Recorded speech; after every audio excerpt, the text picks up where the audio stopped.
Hello everyone, I am Prachi and in this video you are going to learn quicksort algorithm and how it works with example. So let's start.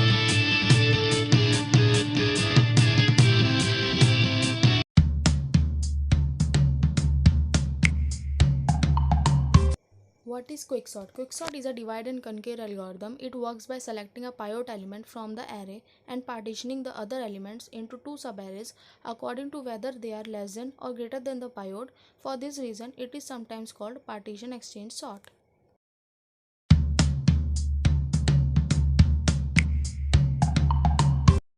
तो quick sort का pseudo code देखते हैं। एक मैंने quick sort का function ले लिया और उसमें मैंने इंटीजर टाइप में एरे और इंटीजर टाइप में एफ और एल वेरिएबल पास किए। यानी एफ मेरा जो होगा फर्स्ट पोजीशन पे डिनोट करेगा एरे की और एल मेरा लास्ट पोजीशन पे डिनोट करेगा एरे की।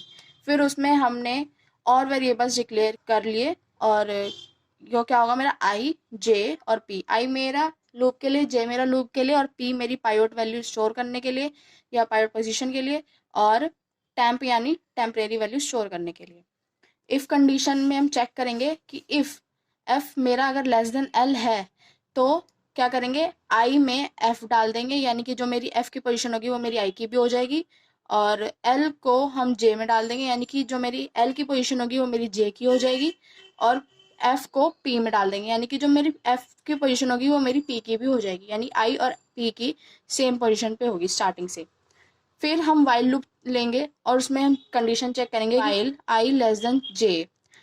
तो उसमें एक और वाइल लेंगे वाइल के अंदर, तो फिर उसके में क्या कंडीशन चेक करेंगे हम, a of i less than equal है ए ऑफ पी के, तो आई प्लस प्लस कर देंगे। अगर ये कंडीशन फॉल्स हो जाती है हमारी वाइल की, वाइल लूप हमारा ब्रेक हो जाता है, तो एक और वाइल लूप हमने जो लिया है उसमें कंडीशन चेक करेंगे ए ऑफ जे ग्रेटर देन है ए ऑफ पी के, तो जे माइनस माइनस कर देंगे। अगर मेरा ये भी कंडीशन फॉल्स हो जाती है दोनों वाइल की, तो हम फिर आएंगे इफ़ की कंडीशन पे। इफ़ मेरा आई अगर लेस देन जे होता है तो टेम्प में ए ऑफ आई डाल देंगे और ए ऑफ आई में ए ऑफ जे की वैल्यू डाल देंगे और ए ऑफ जे में टेम्प की वैल्यू डाल देंगे यानी कि एक तरह से स्वैप कर देंगे वैल्यू को। फिर हम क्या करेंगे, जब हमारी ये कंडीशन हो जाएगी पूरी या फिर फॉल्स हो जाएगी तब, और मेरी वाइल की भी हो गई, तो हम यहाँ पे आएंगे ये वाली इस पे। फिर क्या करेंगे, ए ऑफ पी यानी जो पायोट मेरा जहाँ पर होगा उसकी जो वैल्यू होगी वो मेरी टेम्प में जाएगी और फिर ए ऑफ जे की वैल्यू मेरी ए ऑफ पायोट में जाएगी और फिर ए ऑफ जे में टेम्प की वैल्यू चली जाएगी। और उसके बाद मैं अपना दो फंक्शंस कॉल करूँगी यानी कि क्विक सॉर्ट एरे एफ जे माइनस वन। जे माइनस वन कहाँ होगा, अगर मेरा जे है तो एक जे से मेरा एक कम, वो मेरा यानी फर्स्ट से लेके जे माइनस वन तक एक कॉल करेगा फंक्शन को और दूसरा करेगा जे प्लस वन से एल तक, यानी कि जो भी मैं जहाँ पे मेरी जे की वैल्यू होगी उससे एक ज़्यादा से मैं लास्ट यानी एल तक वो चलेगा। तो यानी दो एरे बन जाएंगे एक तरह से। तो ये आपको तब समझ में आएगा जब मैं आपको एग्जाम्पल के थ्रू समझाऊंगी। तो एग्जाम्पल देखते हैं। तो ये मेरा एक एग्जाम्पल है जो मैंने चार वैल्यूज़ लिए हैं, एक एरे जो जिसमें मेरी चार वैल्यूज़ हैं और ये मेरी अनसॉर्टेड लिस्ट है। तो ए जो मैंने डिफाइन किया था वो ए ये है पूरा एरे और मेरी एफ यानी कि फर्स्ट जो कहाँ होगी यहाँ पे और एल मेरा होगा यहाँ पे और 0 1 2 3 यानी कि हमारा एरे 0 से चलता है तो इसमें 3 तक पोजीशंस होंगी। तो फिर इसके बाद हम क्या करेंगे कि अगर मेरा एफ लेस देन है एल के, हमारी कंडीशन थी, तो एफ लेस देन है एल के, एफ की क्या वैल्यू है पोजीशन 0 और एल की क्या पोजीशन की वैल्यू है 3, तो ऑफकोर्स 0 मेरा लेस देन है 3 से। तो अब क्या करेंगे, इफ की उसमें कंडीशन में क्या था कि आई इक्वल टू एफ यानी कि यही मेरा फिर आई हो जाएगा और फिर क्या था जे इक्वल टू एल, तो जो मेरा एल है वही मेरा जे भी हो जाएगा और एक और था पी इक्वल टू एफ, तो यही मेरा पी भी हो जाएगा। ठीक है, यानी कि पाइवट की वैल्यू मेरी यही है, एफ यानी फर्स्ट वैल्यू की पोजीशन यही है और आई यानी ये भी यही है। फिर हमने क्या चेक किया था, वाइल। वाइल लूप में हम क्या देख रहे थे कि वाइल आई लेस देन जे, जब तक मेरा आई जे से छोटा रहेगा तो हम क्या करेंगे, पहले तो कंडीशन चेक करते हैं कि जब तक मेरा आई जे से छोटा है, यानी 0, मेरा जे यानी 3 से छोटा है, हाँ है, तो वाइल में अंदर एंटर करेंगे। फिर एक और वाइल था, उसमें हम चेक कर रहे थे कि ए ऑफ आई, यानी आई की जो पोजीशन की जो वैल्यू है, अगर वो छोटी है या इक्वल है ए ऑफ पी यानी पायोड के पोजीशन की वैल्यू से, तो हम क्या करेंगे, आई प्लस प्लस करेंगे। तो देखते हैं, पी भी मेरा यही है, आई भी मेरा यही है, तो यानी ए ऑफ आई की वैल्यू क्या हो गई 4, और ए ऑफ पी की वैल्यू क्या हो गई 4, तो यस इक्वल है, लेस देन नहीं है तो इक्वल तो है ना, तो आई प्लस प्लस करेंगे, तो आई मेरा क्या होगा, यहाँ से कट जाएगा और यहाँ पे आ जाएगा। ठीक है, फिर उसके बाद क्या करेंगे, दोबारा से चेक करेंगे जब तक मेरी वाइल ये वाली कंडीशन फॉल्स नहीं हो जाती। तो हम क्या देख रहे थे कि मेरा अगर ए ऑफ आई लेस देन है इक्वल है ए ऑफ पी से, यानी ए ऑफ आई क्या है मेरा 2 और ए ऑफ पी क्या है 4, लेस देन है, यस लेस देन है, इक्वल नहीं है तो लेस देन है, तो आई प्लस प्लस कर देंगे, तो आई प्लस प्लस हो गया मेरा, दूसरी जगह पे आ गया। फिर से चेक करेंगे वाइल की वो वाली कंडीशन कि ए ऑफ आई लेस देन या इक्वल है मेरे ए ऑफ पी से, ए ऑफ आई क्या है 6, ए ऑफ पी क्या है 4, लेस देन नहीं है और ना ही इक्वल है, बट ये ग्रेटर देन है, तो हमारी ये वाली वाइल की कंडीशन जो है फॉल्स हो जाएगी। हम फिर दूसरे वाइल में आएंगे। दूसरे वाइल में क्या कंडीशन थी कि अगर मेरा ए ऑफ जे ग्रेटर देन है ए ऑफ पी से, तो जे माइनस माइनस कर देंगे। अब मेरे ए ऑफ जे यानी ये जे की पोजीशन पे क्या वैल्यू है 1 और ए ऑफ पी की क्या वैल्यू है 4, क्या ग्रेटर देन है, नहीं 1 ग्रेटर देन नहीं है 4 से, तो हम जे माइनस माइनस भी नहीं कर सकते, यानी कि मेरी पहले वाली वाइल की लूप की जो कंडीशन वो भी फॉल्स हो गई, और नीचे यानी दूसरे वाले वाइल की कंडीशन भी जो है वो भी फॉल्स हो गई। तो अब उसके बाद क्या करें, हमने एक और इफ की कंडीशन ली थी जिसमें लिखा था इफ आई लेस देन जे, अगर मेरा आई लेस देन होता है जे से, तो क्या करेंगे, आई मेरा 2 है, जे मेरा 3 है, यस लेस देन है, ठीक है, कंडीशन में आ जाएंगे। फिर हम क्या करेंगे कि टैम्प में ए ऑफ किसकी वैल्यू, आई की वैल्यू डाल देंगे, यानी कि ये मेरा स्टेप 1 ले लेते हैं कि मेरे ए ऑफ आई की वैल्यू टैम्प में डाल देंगे। ए ऑफ आई की वैल्यू क्या है 6, तो हमने क्या करा, टैम्प में ए ऑफ आई की वैल्यू डाल दी, यानी कि मेरी टैम्प की वैल्यू 6 हो गई, टैम्प में मेरी अब 6 वैल्यू है। फिर उसके बाद क्या करेंगे, हम ए ऑफ आई में ए ऑफ जे की वैल्यू डाल देंगे। ए ऑफ जे की वैल्यू क्या है 1, ए ऑफ आई की वैल्यू अभी नहीं है, खाली हो गया है ए ऑफ आई, क्योंकि ए ऑफ आई की वैल्यू मेरी टैम्प में चली गई है।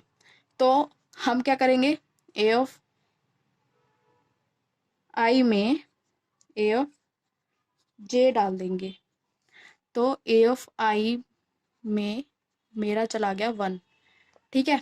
और फिर क्या कह रहे थे कि ए ऑफ जे में मेरा टैम्प डाल दो, यानी ए ऑफ जे में मेरा टैम्प डाल दो, यानी टैम्प की वैल्यू क्या थी मेरी 6, तो ए ऑफ जे में मेरा 6 हो गया। तो अब मेरा जो बनेगा नया एरे वो कैसे बनेगा,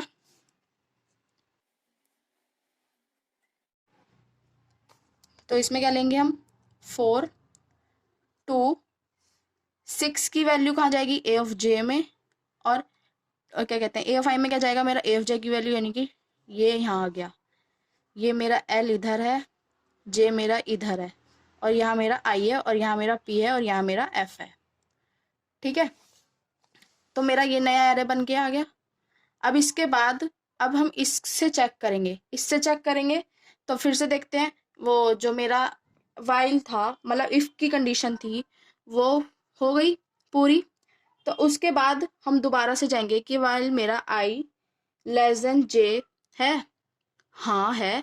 फिर उसके बाद फिर से हम चेक करेंगे क्या मेरे एरिया ऑफ आई की वैल्यू छोटी है या इक्वल है एरिया ऑफ पी से, तो ए ऑफ आई की वैल्यू क्या है मेरी 1, एरिया ऑफ पी की वैल्यू क्या है मेरी 4, तो छोटी है तो आई प्लस प्लस कर देंगे, ठीक है कर दिया।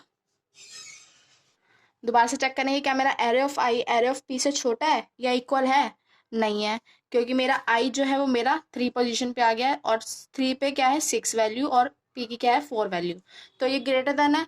तो अब मेरी वाइल की वो वाली कंडीशन फॉल्स हो गई, तो अब मैं दूसरे वाइल पे आ जाऊंगी। दूसरे वाइल में क्या था, क्या मेरा एरे ऑफ जे बड़ा है एरे ऑफ पी से, तो एरे ऑफ जे पे क्या है 6 वैल्यू और एरे ऑफ पी पे क्या है 4। तो यस बड़ा है, कंडीशन सेटिस्फाई हो रही है। तो क्या करेंगे कि जे को माइनस माइनस कर देंगे, तो जे मेरा यहाँ से कट के अब वो यहाँ आ जाएगा 2 पोजीशन पे।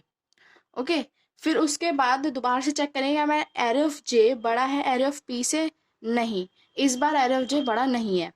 तो अब क्या करेंगे, इफ की कंडीशन में जाएंगे क्योंकि मेरी दोनों वाइल की कंडीशन फॉल्स हो चुकी थी। तो फिर से इफ की कंडीशन मेरी थी आई मेरा लेस देन है जे से, तो इफ की कंडीशन फॉल्स हुई क्यों, क्योंकि आई मेरा 3 है और जे मेरा 2 है, तो आई लेस देन नहीं है जे से, आई ग्रेटर देन है जे से। तो अब मैं वो वाली इफ की कंडीशन ना करके इफ के बाद, इफ की कंडीशन के बाद जो मेरी कंडीशंस थी, मतलब जो हम स्वैप कर रहे थे वैल्यू, वो थी, इसको हम स्टेप 2 ले लेंगे। ओके, फिर उसके बाद क्या कंडीशंस थी वो जो हम स्वैप करने के लिए लगा रहे थे, कि मेरा टैम्प में एरे ऑफ पी चला जाए, यानी एरे ऑफ पी में क्या है 4, तो यानी टैम्प की वैल्यू मेरी हो गई 4। ठीक है, फिर क्या था कि एरे ऑफ पी में एरे ऑफ जे चला जाए, तो एरे ऑफ पी में एरे ऑफ जे पे क्या है 1, तो ये मेरा 4 की जगह पे चला जाएगा, तो एरे ऑफ पी में मेरा हो जाएगा 1, टैम्प डाल और देंगे। एरे ऑफ जे में टैम्प डाल देंगे, तो एरे ऑफ जे में एरे ऑफ जे की वैल्यू मेरी हो गई क्या 4। तो जो मेरा नया एरे बनेगा वो बनेगा,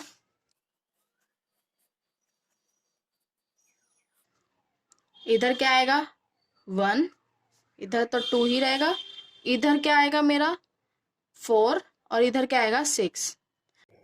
तो अब मेरी सॉर्टिंग कंप्लीट हो चुकी है, लेकिन मैं अभी आपको एक चीज़ बताना चाहूँगी। जो मैंने 2 फंक्शंस कॉल किए थे, जिसमें से एक फंक्शन में मैं क्विक सॉर्ट में एरे फर्स्ट और j-1 पास कर रही थी, और दूसरे में मैं क्विक सॉर्ट में एरे j+1 और लास्ट पास कर रही थी। तो उसको मैं तभी यूज़ करूँगी जब मेरी पाइवट की जो एलिमेंट है वो अपनी सही जगह पे आ जाएगी, और उससे पहले वाली जो मेरी लिस्ट में वैल्यूज़ होंगी वो मेरी अगर अनसॉर्ट होगी, तो मेरे को फर्स्ट वाला फंक्शन यानी f और j-1 तक का फंक्शन कॉल करके चलाना पड़ेगा, और जो दूसरा वाला है वो मेरे को तब यूज़ करना पड़ेगा जब मेरे पाइवट के बाद वाली जो वैल्यूज़ होंगी वो मेरी अनसॉर्ट होगी। तो मैं इसमें यूज़ नहीं किया क्योंकि मेरे छोटी सॉर्टिंग लिस्ट थी। तो अगर आपके पास बड़ी लिस्ट आती है तो आपको उसमें यूज़ करना पड़ेगा, यानी कि वो फंक्शन बेसिकली आपको पार्टीशन में कर देगा। जैसे अब ये दो वैल्यूज़ को पार्टीशन में कर दिया, तो मेरी ऐसी पाइवट के बाद वाली और पाइवट से पहले वाली जो एरे में वैल्यूज़ होंगी वो पार्टीशन यानी दो अलग अलग एरेज में पार्टीशन में बन जाएगी, और वो सॉर्ट होंगी पहले, फिर वो एक मिलाकर सॉर्ट होने के बाद एक मिलाकर पूरा एरे बनेगी। तो इसी मेथड से आपको वो पूरा एरे बनाना पड़ेगा। अगर आपको मेरे समझाने का तरीका पसंद आया हो तो वीडियो को लाइक और शेयर ज़रूर करना, और चैनल पर नए हो तो सब्सक्राइब करना। Thanks for watching.